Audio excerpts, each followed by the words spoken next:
and welcome to Round Robin. I'm your host, Robin McCormick with the City of Hampton, and today we are going to talk about the city's Fire and Rescue Department and the man who was recently selected to run it. My guest is Jason Monk. Welcome. Thank you. So this is not really new for you. You've been the interim for a while, and you've been in Hampton's department for a while. What interested you, first off, as a younger person in the fire and rescue? Well, much like those my age back when I was 5 years old, loved to watch Johnny and Roy and Chips. But I've always been had a love for science. I've always had a love for taking care of people. And so I decided early on that I was going to be a doctor. I went to school. I'm a proud graduate of Virginia Tech. I'm a Hokie. And while I was at Virginia Tech, recognized that they had their own student-run organization for taking care of those on campus, Virginia Tech Rescue Squad, which came into the news, unfortunately, a few years back due to a mass shooting.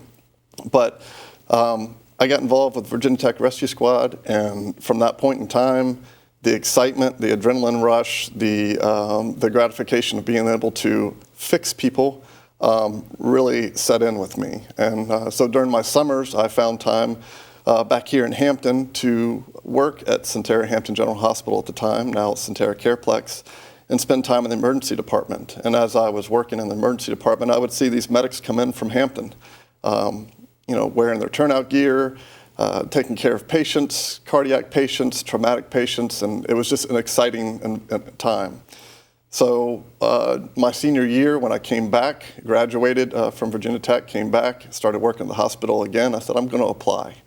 I was encouraged by some friends to apply, and I did, not knowing what would happen, and I was picked up on the first go-round, and that was 22 and a half years ago. So I say the rest is history. But it's amazing how time flies when you really love what you're doing. Well, that's interesting because most of us think of it as the fire department, and the big red trucks get all the attention, and you just notice them. But really, the rescue squad part is the bulk of what your folks do, right? Correct. We are the Hampton Division of Fire and Rescue, and you can add EMS into that. EMS comprises 73% of what we do. So the big red trucks are fun. They're fun to look at, and they certainly serve a purpose. But due to, over the course of the years, our fire prevention efforts, the number of fires have gone down. Yeah. So that's a positive for the community. Of course, if you're a firefighter, you miss running into that burning building. But we're doing what we're supposed to be doing, and that's community risk reduction. Right. Preventing things from happening in the first place. But we're a combination agency, and what I mean by combination is that we're both volunteer and career. We are the only agency in Hampton Roads that has that benefit. That's really unusual. And of course, a lot of fire divisions started as volunteers because back in the day, cities couldn't afford to hire people, and it's what you did. If somebody's in trouble, and you raise money for the truck and all that. And Hampton had a pretty strong volunteer tradition.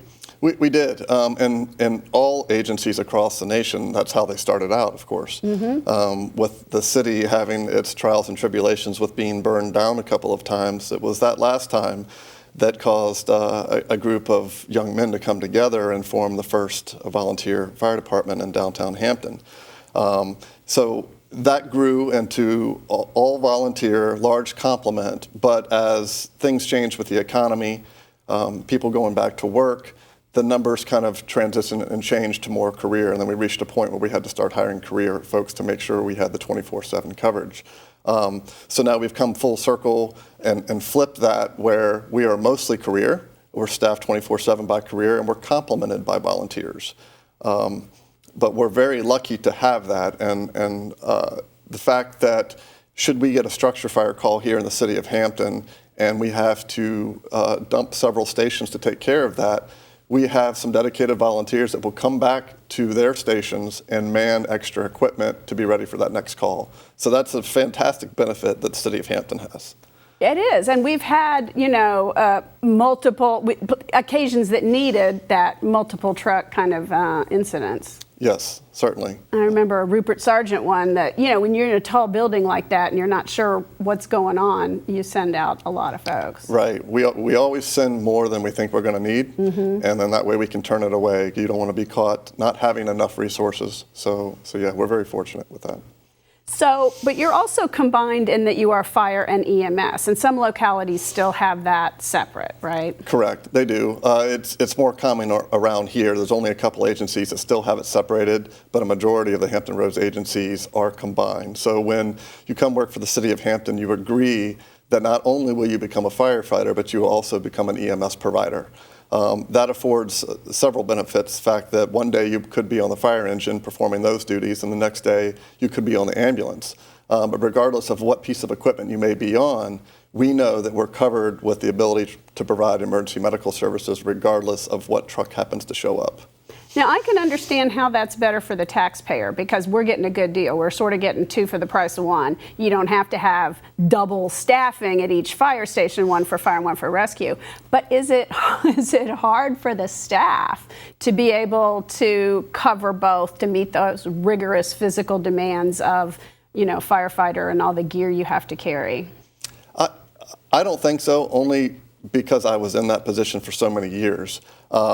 You come into it knowing that your dual role, you are going to serve two purposes, and that's just the nature of those that are in fire and rescue in this profession. They rise to the challenge, and the more challenges you can throw at them, the better that they excel. So it's an accepted practice here, and that's just what they know to do. And, as you said, there aren't as many fire calls. You'd potentially not have all that much to do, not be doing saving people, helping people like you got into the field to do. True. But going back to seeming like we may not have that much to do is quite the contrary, because we mention often that when you don't know who else to call, you call 911. And it's usually the fire department that's going to respond. And when I say that, it could be anything from something that is a serious medical issue to I've got water in my basement. I have an electrical outlet that doesn't seem to be working. So the list is long for the reasons why we are called, but if someone has called us, it must be an emergency to them, and that's how we treat it.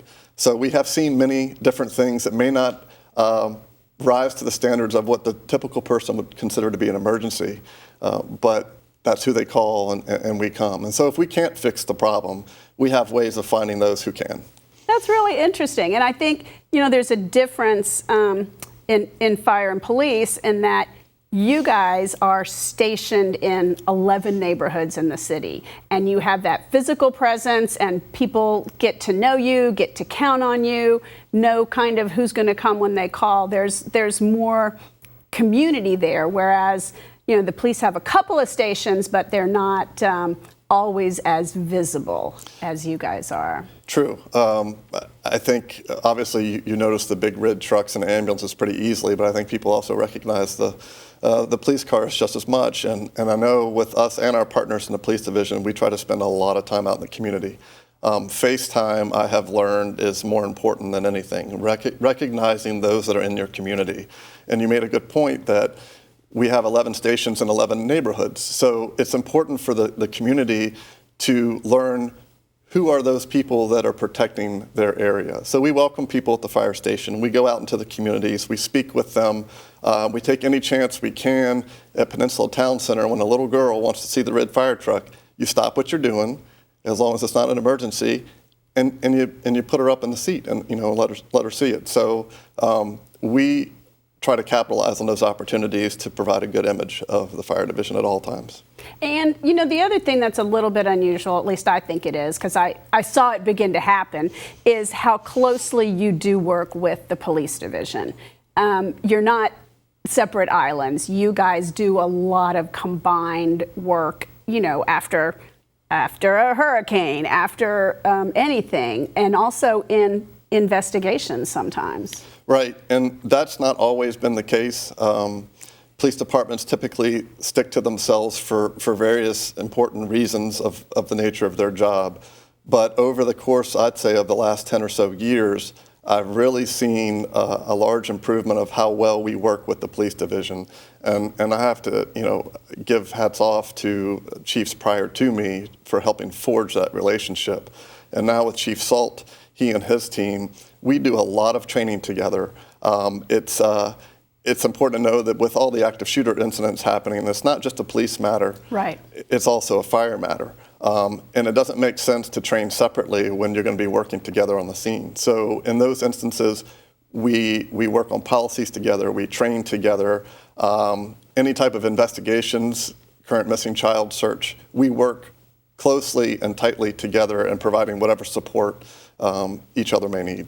Yeah, and I remember certainly getting plenty of texts at 4 a.m. when the two chiefs were out driving the roads during a snowstorm trying to assess the public safety and whether or not, we should close, or what the recommendation about getting on the roads would be. And I'm like, oh, wow. Right. Those decisions are not made by one single person or on an island. Yeah. The city manager seeks out the input from all of the subject matter experts. And so when certain things like that happen, Public Works, fire, police, all of us are coming together and making an educated decision on what's ultimately going to impact 137,000 citizens and those that come to visit the city. So the collaborative effort of all the departments in the city is amazing to me, the amount of support that we have and how well we work together. So you got in this business to do that hands-on, I'm saving people kind of work. How is it as you've progressed the career ladder, and you're probably not going on very many calls, I'm going to guess? True. I don't typically respond to the calls, but I'm still not quite willing to allow it to move from my grasp. I try on occasion to still keep my hands in the middle of it, but it has been a challenge for me because I enjoy being hands-on. I enjoy fixing. I mentioned earlier that I'm an instant gratification kind of guy, and in this type of field, that's often the case. However, as you move up in ranks, your vision has to change. You have to learn how to think at the 30,000 feet level of not just where we are right now, what we're doing now, but what will it take to get to where we need to be. And that's been a challenge for me, for certain. It's a big transition, but I have to go back to the fact that I've had good mentors. I've had past chiefs that have helped me understand those what's important and looking ahead. We don't always think about what are we going to do next year. We think about maybe next week and planning that route. But in order to continue moving an organization forward, you have to be forward thinking and think about not only what if, but let's get ahead of that curve and how do we do that. I really enjoy thinking outside the box, and I like to be the ones, the organization that others want to emulate.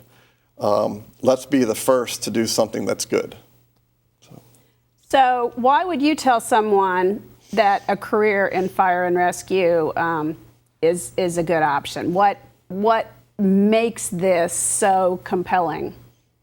It's you ask anyone in any one of our stations, it's the best job you could possibly have. If you are service oriented, because that's what we are, we're community servants, you have to have that number one. If you have that, then this is the place for you. And it's not just fire and rescue services. Certainly you can find the same gratification and rewards anywhere you go. But here in the city of Hampton is a completely different community from anywhere that I've ever been. We work with other agencies and it's been fantastic. But what I see here in the city, not just being an employee of the city, we have a different community here, and the members that we have is what makes Hampton Division of Fire and Rescue what it is. And sure, other agencies may say the same thing. They're very proud of their people, but I see it every day. I see the compliments that the men and women receive, the small things that they do that one would not think is big, and it may not be big to them at the time, but it's big to the person that they're helping out. And one of the mantras I use, which comes from a famous quotation, is that people may not always remember what you do, but they will always remember how you made them feel. And this profession, that is top priority, is how you make that other person feel. That's wonderful. Okay, well, I want to close on that unless you have anything else to say. No, man, I appreciate you having me for this morning. Well, we're glad to introduce you to the community. I know you know a lot of folks already, but also glad that you're the new chief. So congratulations. Thank you, Robin. And thank you for watching. I hope you understand how the department works, what a great career it is, and how they serve our citizens every day. And like me, you're welcoming Chief Monk. Thank you.